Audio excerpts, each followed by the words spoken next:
علی محمد خان صاحب، آپ نے ان کی بات سنی. یہ وہی بات ہے، اپوزیشن والے کہتے ہیں کہ کووڈ-19 سے بڑا خطرہ اس وقت کووڈ-18 ہے، جو کہ آپ لوگ ہیں اور آپ لوگ عوام دشمن حکومت ہیں. اور مولانا صاحب کی بات کے حوالے سے انہوں نے تو یہ بھی کہا کہ دے کے دکھائیں پرچہ. مولانا فضل الرحمان ملتان میں آپ دے کے دکھائیں پرچہ. جی شکریہ بہت بہت. بسم اللہ الرحمن الرحیم. اللہم صلی وسلم مبارک علی سیدنا محمد رسول اللہ خاتم النبیین صلی اللہ علیہ وآلہ وصحبہ وسلم. بہت شکریہ.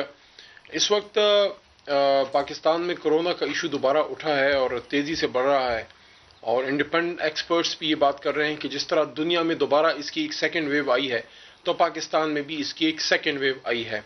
تو جس طرح دنیا احتیاط کر رہی ہے، پاکستان کو بھی احتیاط کرنی چاہیے. پاکستان وہ ملک ہے جس پہ اللہ تعالیٰ نے کرم کیا اور ہم بہت حد تک سیفلی پہلے نکلے. اس سال شروع میں جب آئی تھی، امریکہ، انگلینڈ اور ہندوستان جیسے ممالک ویسٹرن میں بھی اور ساؤتھ ایشیا میں بھی ان کو بہت تکلیف کا سامنا کرنا پڑا. اللہ تعالیٰ کا پاکستان پہ احسان تھا.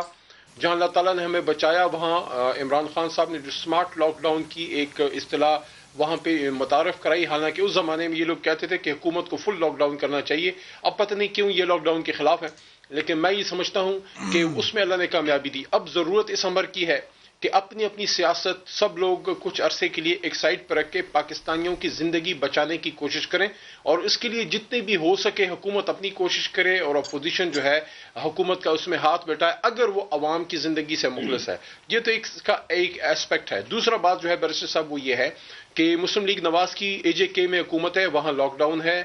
پاکستان پیپلز پارٹی کی سندھ میں حکومت ہے، کراچی جو ہے وہ فل لاک ڈاؤن کی طرف چلا گیا ہے. بہت سے علاقوں میں لاک ڈاؤن موجود ہے اس وقت. جب ہم بات کریں اس وقت بھی کراچی میں لاک ڈاؤن ہے.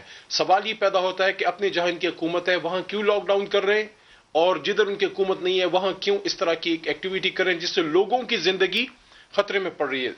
پوائنٹ جو یہاں پہ اسٹیبلش کرنے والا ہے بیرسٹر صاحب وہ یہ ہے، حکومت کو ان کے جلسوں سے کوئی خطرہ نہیں ہے. اگر میں یہ کہوں کہ اگر اپوزیشن ایک بڑا جلسہ کرتی ہے حکومت پہ اس کا کوئی اثر نہیں پڑتا، اثر ضرور پڑتا ہے لیکن اس سے حکومتیں آتی جاتی نہیں ہیں. لیکن اس سے امپورٹنٹ چیز اس وقت یہ ہے کہ ان کی اپنی لیڈرشپ جو ہے وہ کورونا کا شکار ہو گئی ہے. تو اگر اپنے لیے آپ احتیاط کر رہے ہیں اور اپنی نجی محفلوں میں آپ باقاعدہ سرٹیفکیٹ مانگتے تھے کہ آپ کورونا ٹیسٹ کر گئے، otherwise you will not be allowed. اس وقت بھی ہماری دعا ہے اللہ تعالیٰ ان کی مغفرت کرے. بیگم شمیم صاحبہ جن کی کل سپرد ان کو کیا گیا ہے، لیکن میں نے یہ سنا ہے، میرے خیال میں میری انفارمیشن کریکٹ ہوگی، کہ انہوں نے بڑی تعداد میں لوگوں کو منع کیا ہے اور احتیاط کر رہے ہیں جو ہے جاتی عمرہ میں کہ لمیٹڈ تعداد میں جو ہے وہ لوگوں سے میل ملاپ ہو تاکہ کورونا نہ پھیلے. تو اپنے لیے احتیاط اور عوام کو وہاں اس طرح سے آپ خطرے میں جھونک رہے ہیں. میں یہ کہنا چاہتا ہوں کہ دیکھیں، آپ کی سیاست ہوتی رہے گی، ہماری بھی ہوتی رہے گی. جس کی جان جائے گی وہ واپس نہیں آئے گا. اگر آپ کی سیاست کی وجہ سے ہزاروں لوگ چھوڑیں، ایک بھی بندے کی جان ایٹ رسک ہوتی ہے اور چلی جاتی ہے، کون اس کا رسپانسیبل ہوگا بیرسٹر صاحب؟